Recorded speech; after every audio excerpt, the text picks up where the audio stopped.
Donald Trump has halted a plan to double US tariffs on Canadian steel and metal imports to 50%, just hours after first threatening them. But tariffs of 25% are still going ahead, and they'll take effect from the 12th of March, which is in fact today. So the move by the president comes after the Canadian province of Ontario suspended new charges of 25% on electricity that it sends to some northern states in the US, hours after Trump threatened to sharply increase his tariffs on the country. On the other hand, Trump has dismissed fears of a recession and brushed aside the stock market sell-off, which we've been extensively covering. Meanwhile, the White House press secretary referred to the tariffs imposed by India on American alcohol and agricultural products and said that Trump believes in reciprocity. Listen in to what the US president had to say, followed by the White House's reaction. Do you think there will be a recession? I don't see it at all. I think this country is going to boom. But as I said, I can do it the easy way or the hard way. The hard way to do it is exactly what I'm doing, but the results are going to be 20 times greater.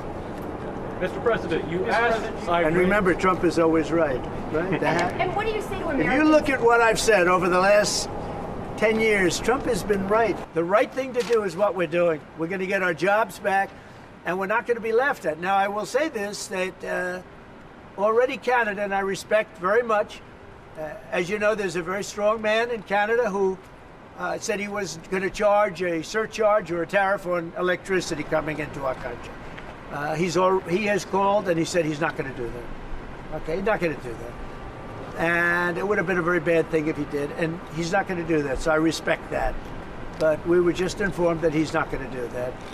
Look, we've been treated very unfairly by Canada. We've been treated very unfairly by Mexico. But we've been treated very unfairly by every country all over the world. The European Union is horrible, horrible. And we're going to get it back.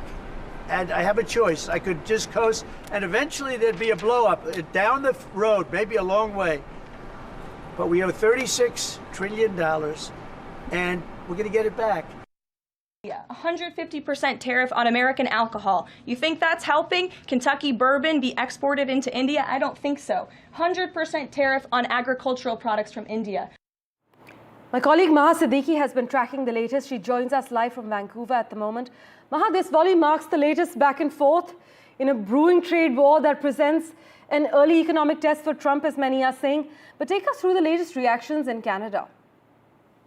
Well, at the moment, what we are seeing in Canada is a step back, especially from the Ontario province, where Doug Ford has said that the 25% surcharge that we were only discussing yesterday, Parmeshwar, on electricity, that is going from Canada, from the province of Ontario to Minnesota, Michigan and New York, that surcharge has been lifted. And this after Donald Trump went ahead and announced that he would be doubling the tariff on steel and aluminum for Canada. And after that, Doug Ford stepped back on his 25% surcharge, and now things going back to the 25% tariffs on steel and aluminum. So clearly the sparks or the spurts of tariff threats come from both the sides. But in this case, as far as Canada is concerned, Doug Ford's response of 25% surcharge seems to have riled up Donald Trump, but in some sense also giving US a very clear sense that Canada has a leverage on energy and that they can use this leverage when this trade war that has been unleashed, as Canada says, by the US against its closest partners, not just in trade, but even otherwise, the neighbors and allies, that is Canada, is not going to go down well with them. So for the moment, the situation remains as such. However, Canada and several of the premiers in Canada, as well as the federal government, has made it amply clear, with the new Prime Minister-elect Mark Carney as well, also saying that US needs to go back and Trump needs to go back on all the tariff threats and the trade war for the situation to go back to normal. Well, let's see what Trump's next move will be. But as always, Maha, thank you so much for joining us with the lowdown.